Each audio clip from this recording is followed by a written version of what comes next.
Hello, brilliant people! Good morning to all of you. Welcome once again to my channel. This is Sir Job, and welcome to my golden life here in Taiwan. Another day, another lesson. Napakaaga natin gumising ngayon mga my dear kasi meron akong pinapolish sa aking PowerPoint presentation. Nakaharap ako ngayon sa aking computer. Ayan, messy table. So, nakaharap ako sa aking computer ngayon kasi pinapolish ko yung aking PowerPoint for my English club today. So, ganun po talaga kahirap ang maging isang teacher. Kaya, ako po, kahit sasabihin ng iba na parang naging bias ako kasi nag-favor talaga ako sa teacher.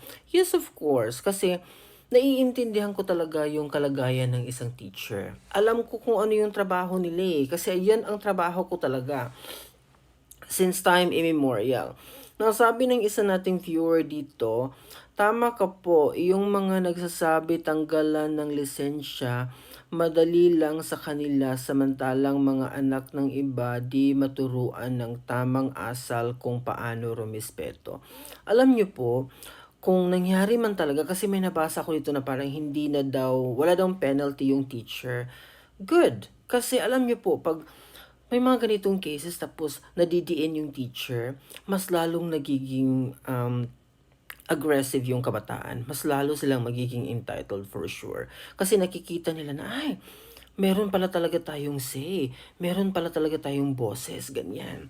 So, mas lalong magiging mahirap.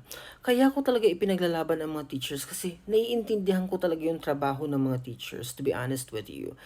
Ngayon, gumising ako ng napakaaga, 3 a.m. akong gumising ngayon para magnilay-nilay dito sa aking lesson para ma-deliver ko siya ng tama, magawa ko siya ng tama sa aking mga estudyante later.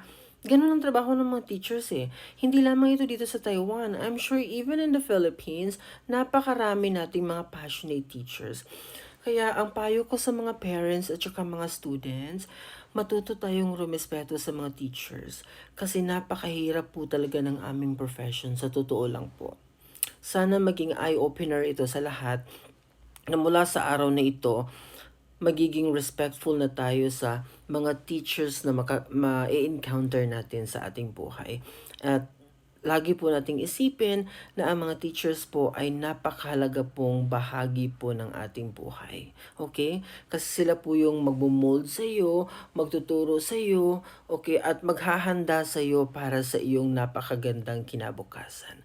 Sana ma-appreciate niyo po ang lahat ng mga teachers all over the world. Yun lang. Good morning!